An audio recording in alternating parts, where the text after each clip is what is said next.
The bizarre consequences of special relativity arise from two postulates, two things, which once accepted, lead to Einstein's space-time. In this series of 5 episodes, we will introduce and build upon these postulates to derive the consequences of special relativity.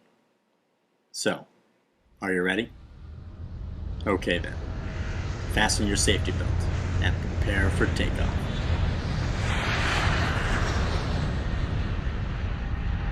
Imagine you're waiting on the runway and decide to take a nap.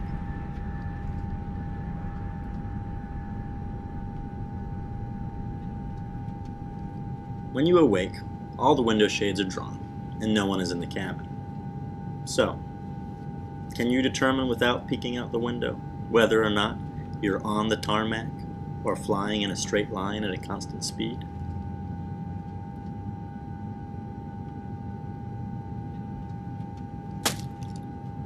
You might think that dropping something would help, but it doesn't.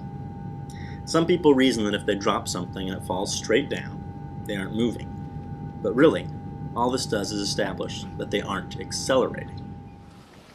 This is sometimes known as Galilean relativity, and it's why we don't perceive the Earth's rotation. For a sailor traveling at a constant speed in a straight line, a cannonball dropped from the crow's nest falls straight down. To a landlocked observer, however, both the ball and the ship are moving forward, and so the ball is seen to follow an arc. This means dropping something can't tell you if you're moving. It looks the same to you either way, as long as you're undergoing uniform motion. Now, if the plane was to suddenly speed up after you released the bag of peanuts, then it wouldn't land directly below your hand. However, this is what's special about special relativity. We are concerned only with things standing still or moving in straight lines at a constant speed, what we call uniform motion. This introduces the first postulate. There is no experiment you can perform to determine if you are standing still or moving in a straight line at a constant speed. Yes, you could have looked out the windows, but all you could have said for sure is that the ground and the earth were moving relative to each other. The plane could be the still one, with the earth rotating below. It's all a matter of perspective. It's all relative. All right then, are we happy with the first postulate? The most one can say is that she is not speeding up, slowing down, or changing direction. She cannot say whether this is because she is standing still or moving at a constant speed in a straight line. It might help to consider that there is no absolute reference frame in the universe with which to compare one's motion. Remember, the Earth is hurtling around the Sun, and the Sun around the center of the Milky Way. The best we can say is, I'm moving relative to this or to that. Okay then, let's go to a parade.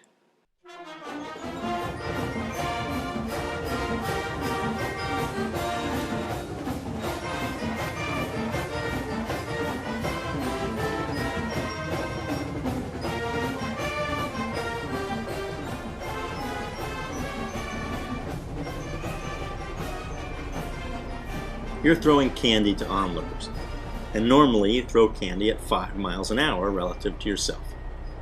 The truck is trotting along at 2 miles an hour.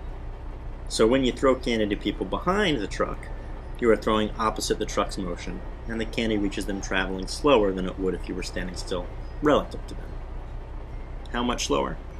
Well, you subtract the truck's speed from that of your throw and find 3 miles an hour. When you throw the candy forward, it's moving with the truck, and so hits the spectators going 7 miles an hour, your pitching speed plus that of the truck. Got it? Good, because now things get weird. Light, it turns out, is special. It doesn't behave like candy, trucks, baseballs, or any material object for that matter. To see what I mean, let's wait for nightfall. Now imagine you're standing still next to a stationary truck. We can think of the light coming from the headlights as little particles or waves. Take your pick. What's important is that we measure how fast they're leaving the truck. This is like your pitching speed at the parade. When we do this, we find the light is leaving at 670 million miles an hour. Now, Let's have the truck zoom towards us at 10 miles an hour and measure the speed of the light leaving the headlights. How fast do you think it's going? 670 million miles an hour plus 10? Well, that would be wrong. No matter what, we measure the speed of light to be 670 million miles an hour. It doesn't matter if the truck is moving at 600 million miles an hour. We don't add its speed to that of the light leaving the truck. That's the second postulate. The speed of light is the same for all observers undergoing uniform motion. That is, standing still or moving in a straight line at a constant speed. This is an empirical fact. Yes, the speed of light changes when it moves through glass or water, but we're not concerned with these complications. The speed of light in a vacuum is always 670 million miles an hour. It might seem odd, but experiments show this to be true. Now, if you can accept this and the first postulate, you're ready for relativity. They're all you need. Everything else just follows. For our purposes, this means all uniform motion is relative.